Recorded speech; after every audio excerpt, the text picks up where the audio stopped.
Hello, everyone. For her holiday special, Eugenie has asked me to create a new update on the interview we did on February 20th, 23. This podcast is about the latest exciting scientific research that's filling in all the fine details of exactly how homeopathic remedies do their magic.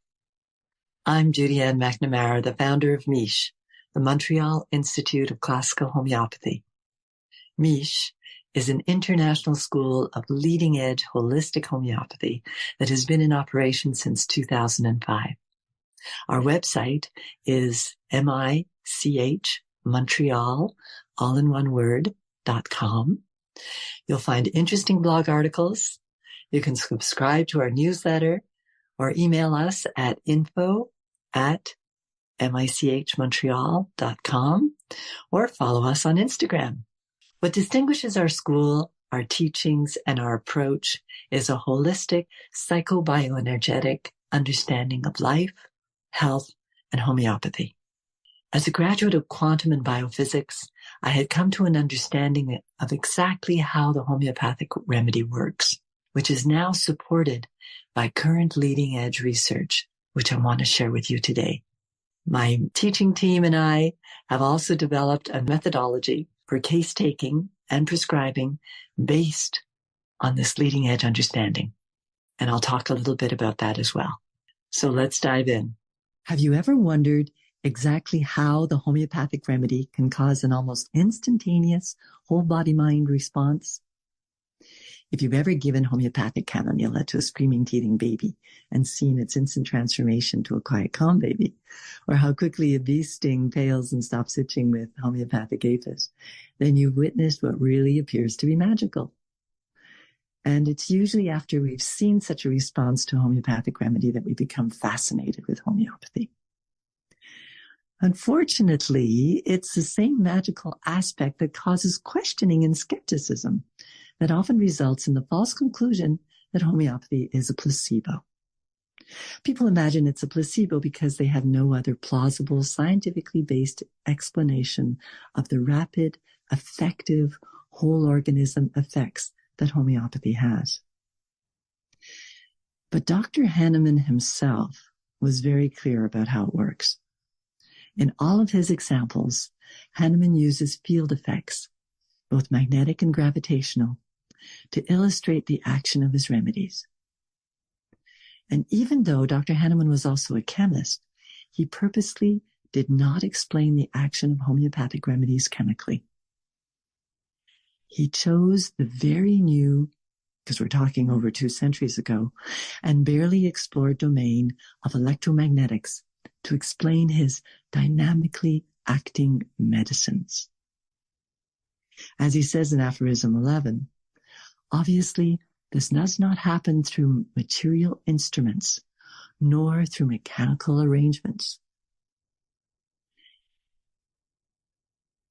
In the same aphorism 11 of his Organon of Medical Art, he compares the action of the remedy as utterly non-material, non-mechanical, as the power of a bar magnet when it forcibly attracts a piece of iron or steel lying next to it. In aphorism 10, he uses the word dynamic to describe how the remedy influences the life force energetically, by again using the example of a magnet. In the footnote of aphorism 11, when Hahnemann asks, what is a dynamic influence or dynamic power, he uses the only example of a physical field effect that could be observable at his time. The invisible force of our earth conducts its moon around itself, he wrote, and the moon raises our northern seas to flood tide at set hours. We see this and we are amazed because our senses do not perceive how this happens. So in that same aphorism, Hahnemann describes the vital force or life principle as a Powerwesen, invisible in itself, only discernible by its effects via the organism. The only way to measure a field today is by its effects. By definition, you cannot measure a field directly. The definition of the word field, as it's used in physics, is something beyond the physical, something invisible, and observable only through the behavior of an object under its influence. Exactly what Hahnemann described. So it's amazing to me as a physicist that Hahnemann understood the remedy's action as a field effect. It's clear through his personal provings of electricity and magnetism, he did both the North and South Poles, that he was fascinated by and saw the enormous potential of this new dimension of reality.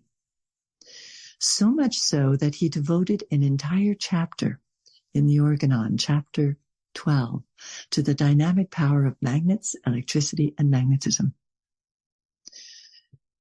His experience and observations led him to recognize the psychobioenergetic nature of the living body and the energetic nature of homeopathic remedies. He even described and provided instructions in aphorisms 288 to 290 of the Organon around how to apply energy therapies, or what we call hands-on energetic work. So Hahnemann was clear that the homeopathic remedy acts like a field, and he knew about the vital field, or biofield as we call it today. The underlying energetic field that drives and creates all the chemical physiological processes in our body is the biofield, or the vital force, as he called it. The problem is that he said that a century before the development of field physics, and it's taken us another 100 years to recognize the electromagnetic field dimension of the living organism. So Hahnemann, when describing the vital force or vital field, as we would understand it today, knew it to be the directive energy driving all the functions, mental and physical, of the whole organism as a totality, one whole. And we spent almost 2 centuries analyzing and taking the living organism apart into pieces. And we're only now being forced to consider a holistic perspective in relationship to life. Current research is necessitating a holistic approach by giving rise to a new field called psychobioenergetics. So this new research is helping us put together the pieces to recognize that there's an energetic dimension that underlies, informs, and directs the functionings of the cells, the organs, and the body as a whole.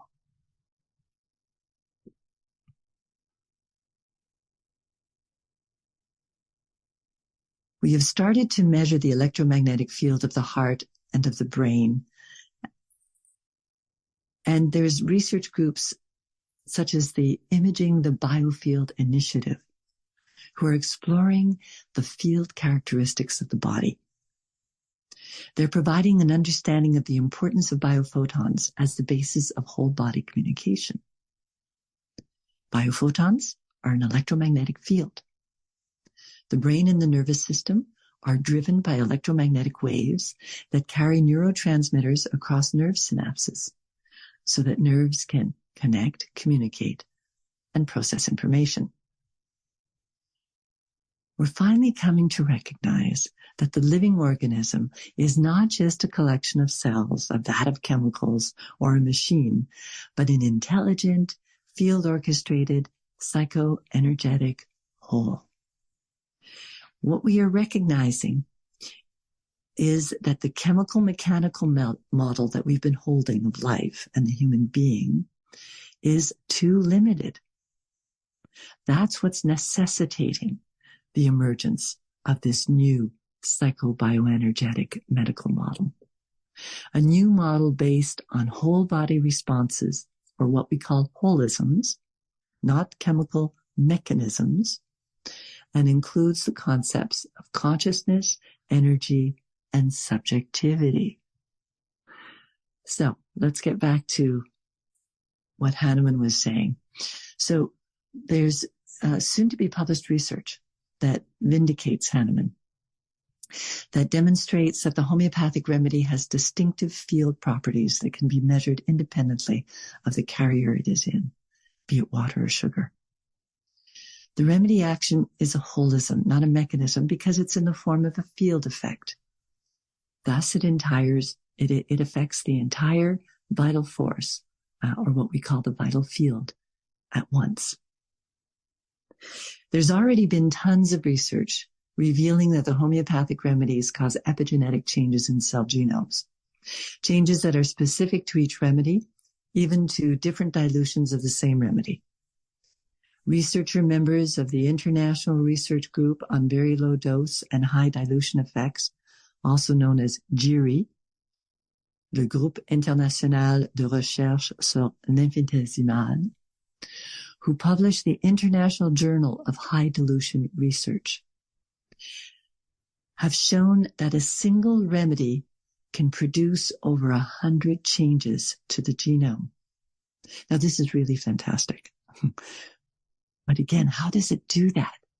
That's what remains the question. They're asking what the mechanism is, or what is the holism? How do the cells pick up the field signals of the remedy and make these changes happen? So let's start with this question and first look at what kind of receptor would be required for the field effect of the homeopathic remedy to be picked up and responded to and create epigenetic changes. What are the qualifications of that receptor? Firstly, whatever receptor of the homeopathic remedy's energetic signal would also have to have a role in creating epigenetic changes. The receptor would need to possess the capacity to process information, possess the intelligence, if we want, to decode the signal that the homeopathic remedy carries as a field effect. That means that the receptors would have to display responses to low electromagnetic signals. In other words, they would have to be able to emit and capture biophotons, for example, and perform quantum processes. And these receptors would have to be present throughout the body, in every cell, and especially in nerve cells. Hahnemann was specific about having the remedy come into contact with as many nerve endings as possible, which is why we have better results when we hold the remedy under our tongue. They would have to form a type of biological system that allows the remedy to affect the cells of the entire body at once, a kind of sub-energetic intelligent network. And as I said, the receptor cannot be a solely extracellular structure nor an organ system like the blood or lymph, because in vitro research with homeopathy has shown that our remedies can affect individual cells and cell lines. Therefore, as well as being outside every cell, interconnecting individual cells, it must also reside inside every individual cell. And because the remedy changes mind and emotions, it must also underlie psychological states. Research has provided the answer. The receptor of the homeopathic signal is the mitochondria. In an article published in 2022 in the journal Biochemistry, Dr. Martin Picard, a leading researcher at Columbia University, explains how emerging evidence positions energy as the substrate of the mind-body connection, linking the molecular processes in the organism and the subjective experiences in our mind through the confluence point of the mitochondria. What we have always known is that the mitochondria are the mediators of bioenergy. They transform the food produced by chloroplasts in plants. Chloroplasts, as you know, perform the quantum process of capturing and transforming light energy into food matter. The mitochondria perform the reverse quantum process of transforming food matter into the bioenergy necessary for all cellular and physiological functions. We know now that mitochondria are also the producers of biophotons, forming an intelligent network of communication throughout the body. They also form an intelligent network of dynamic synapsing filaments around every nucleus, and in fact control the cell nucleus. These synapsing filaments act exactly like the nerves in our brain and process information. It's the mitochondria that determine all epigenetic changes. They are in every cell, but as I mentioned, they also form a network throughout the body. What's now known as the Mitochondrial Information Processing System, MIPS. This system of mitochondria receives and generates metabolic, biochemical, neuroendocrine, and other signals that enhance adaptation and sustain health. Mitochondria sense and respond to endogenous and environmental inputs. They integrate that information through dynamic, network-based physical interactions and diffusion mechanisms. And they also produce output signals that tune the functions of other organelles and systemically regulate all of our physiology. The mitochondria integrate every minutia of the organism's psychophysiological data in order to determine the optimal cellular response to the environment. Mitochondria are explicitly responsible for hormone production, hypothalamic, pituitary, adrenal axis responses, sympathetic adrenal medullary activation, and catecholamine levels, as well as the inflammatory cytokine IL-6, circulating metabolites, and hippocampal gene expression responses to stress. The list can go on and on. What makes mitochondria important for homeopathy is that they function on the same dimension as homeopathy, a dynamic, energetic dimension deeper than that of the superficial biochemical processes. Mitochondria are, in fact, small quantum computers within every cell of the body, quantum computers that also determine energy flow. The mitochondria form an energy-sensitive, interconnected network throughout the body, guiding the body's functions and responses in every microsecond of life.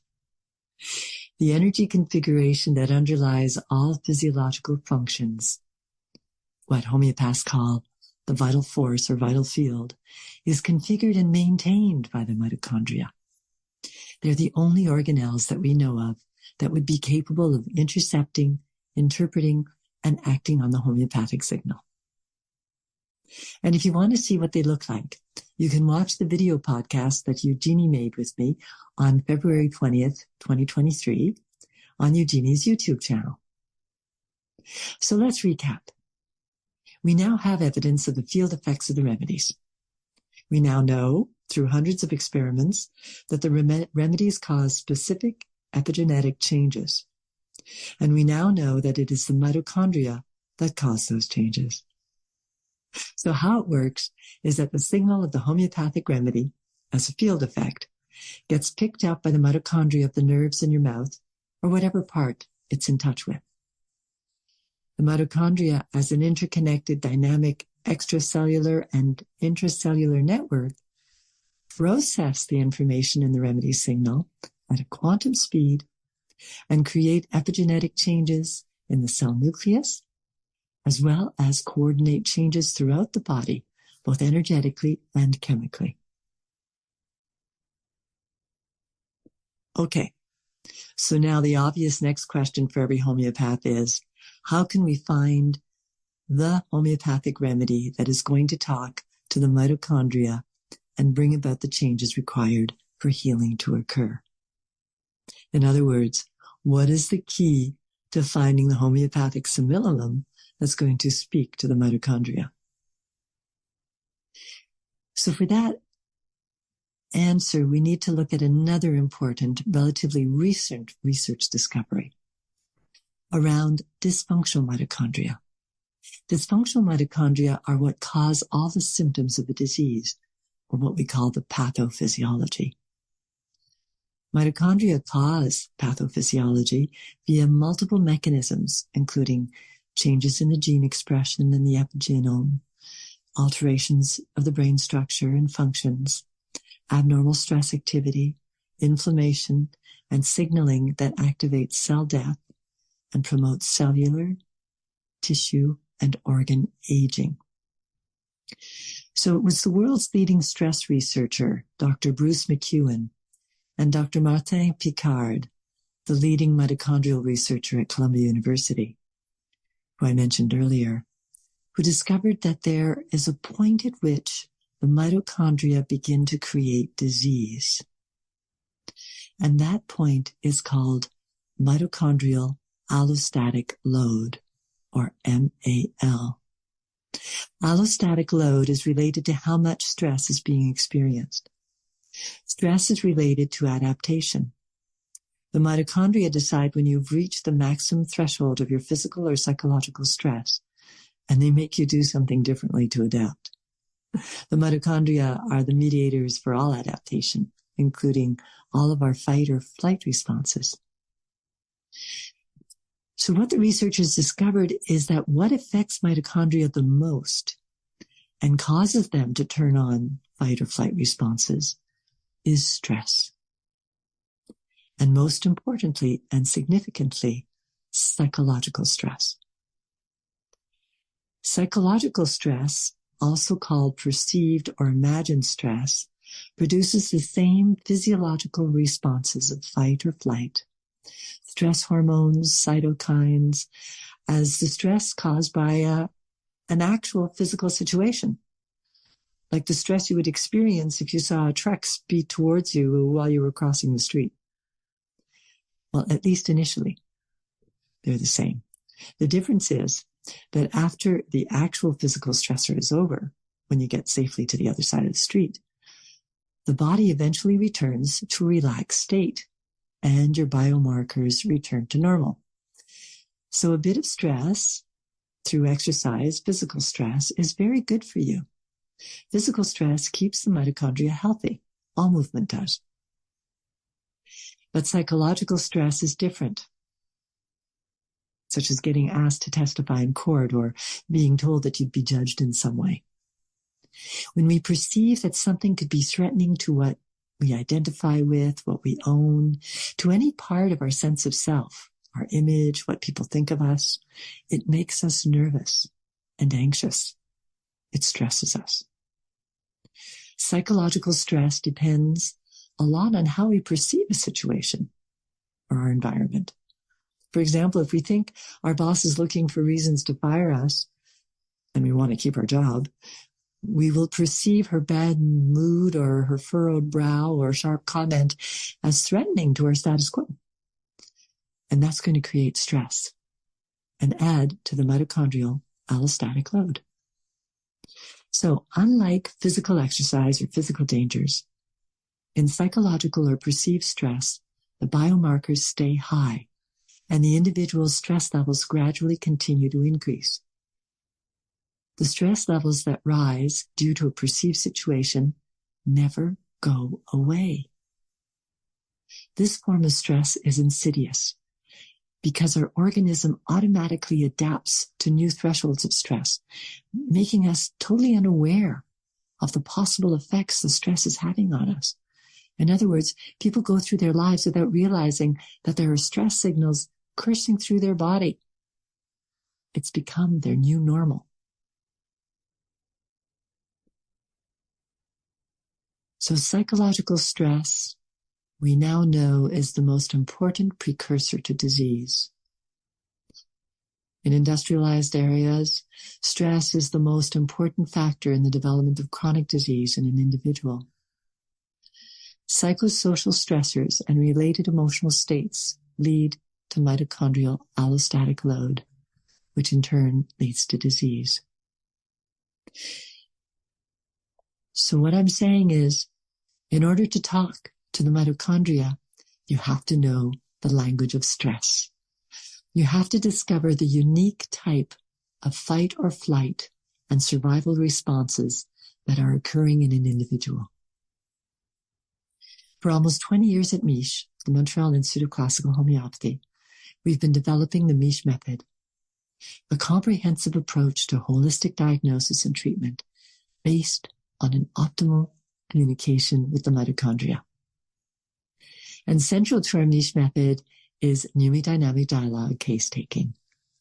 It's a homeopathic inquiry that explores the possible roots of perceived stress, different for every individual. What I find stressful and how I react to what I perceive as stressful will be very different from what you might experience. Whatever I perceive as stressful is also what I will be susceptible to. What determines what I'm susceptible to or affected by or stressed by is whatever my ideals are. We each strive to display some ideal, some form of perfection, strength, power, knowledge, intelligence, love, wisdom, beauty, goodness, or courage. Something that we've idealized and that we strive to show, strive to attain. And that's what we're susceptible to. Susceptibility is important. According to the esteemed Dr. Stuart Close, who wrote The Genius of Homeopathy in 1812, it's the unique and essential susceptibility that must be addressed for cure to ensue. And susceptibility is based on this unconscious striving. So our unconscious ideal or striving is what the whole sense of self, the idea of the individual, is based on. Thus, the whole organism is highly attuned to, in other words, highly susceptible to, anything that can possibly symbolize a threat, or on the opposite too, possibly support that striving or ideal. Exploring that ideal or unconscious striving will lead us to the associated stress responses, compensations, and sensations associated with specific reactions, and all of the symptoms that are the direct result of the mitochondrial allostatic load. We need to get a dynamic picture of the patient's subjective experience. And that is the common thread running through the significant mental and physical symptoms, the dreams, the desires, the aversions, the delusions, and the sensations. And through the inquiry, the patient is empowered with a deep understanding of their condition and the factors that contribute to it. They go away from the inquiry much better informed. So this dynamic picture is the whole picture that can now be matched to a remedy that resonates with the stress and the related flight or fight survival mechanisms and the flavor of susceptibility. We are talking mitochondria's language.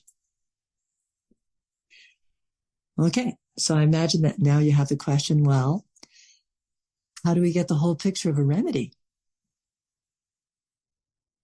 Well, we can get it through the provings, but not the provings as a jumble of symptoms. We need to understand that the proving is the subjective experience of the remedy source, be it a bee, fish, or tree, from the subjective experience of that mineral, plant, or animal. The results of a homeopathic proving, on which our Materia Medica is based, are rarely objective observations. The subtle changes that occur during a proving are almost entirely subjective experiences. Only the prover can describe the changes explicitly. And the changes coincide with a uniquely subjective experience from the perspective of the remedy source. And that is how we must understand our remedies. We cannot know the remedy by just looking at the material, the plant or animal that the energetic signal is made from. The homeopathic energetic signal holds the essence of that mineral, plant, or animal.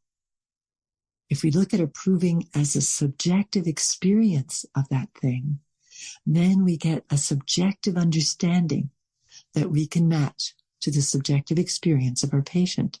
We can understand the remedy in the same way that we understand the patient. We can find that red thread that runs through all of the different symptoms: mind, body, emotions. So homeopathy is an objective and a subjective science with the emphasis on subjectivity. Critical subjectivity was first described by Johann Wolfgang von Goethe when he started feeling in the 1800s that science was becoming too analytical.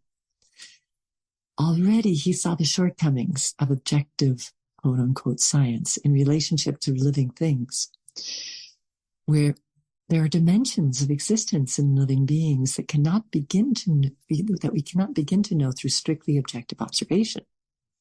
So, as I mentioned before, research is quickly outgrowing the strictly analytical, objective, scientific methods that it's been using.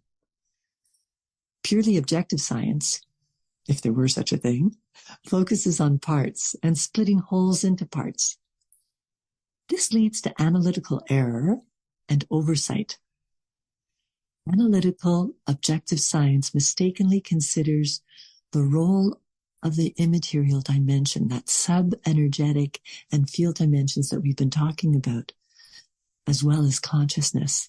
The objective science sees this immaterial dimension as artifacts, sees consciousness as an artifact, rather than the very essence of the formative forces of creation. Mind and consciousness have been ignored too long in medical research, but things are changing. Subjective science is how the physicist Dr. David Bohm obtained a direct perception of the inner nature of gyroscopic motion. Bohm imagined himself as a gyroscope. The formulae and the mathematics would come later as a formal way of explaining his insight. When he met Einstein, he learned that Einstein came to his insights in the same way, through his own subjective experience of light. It's all about the patient's experience in the patient's words.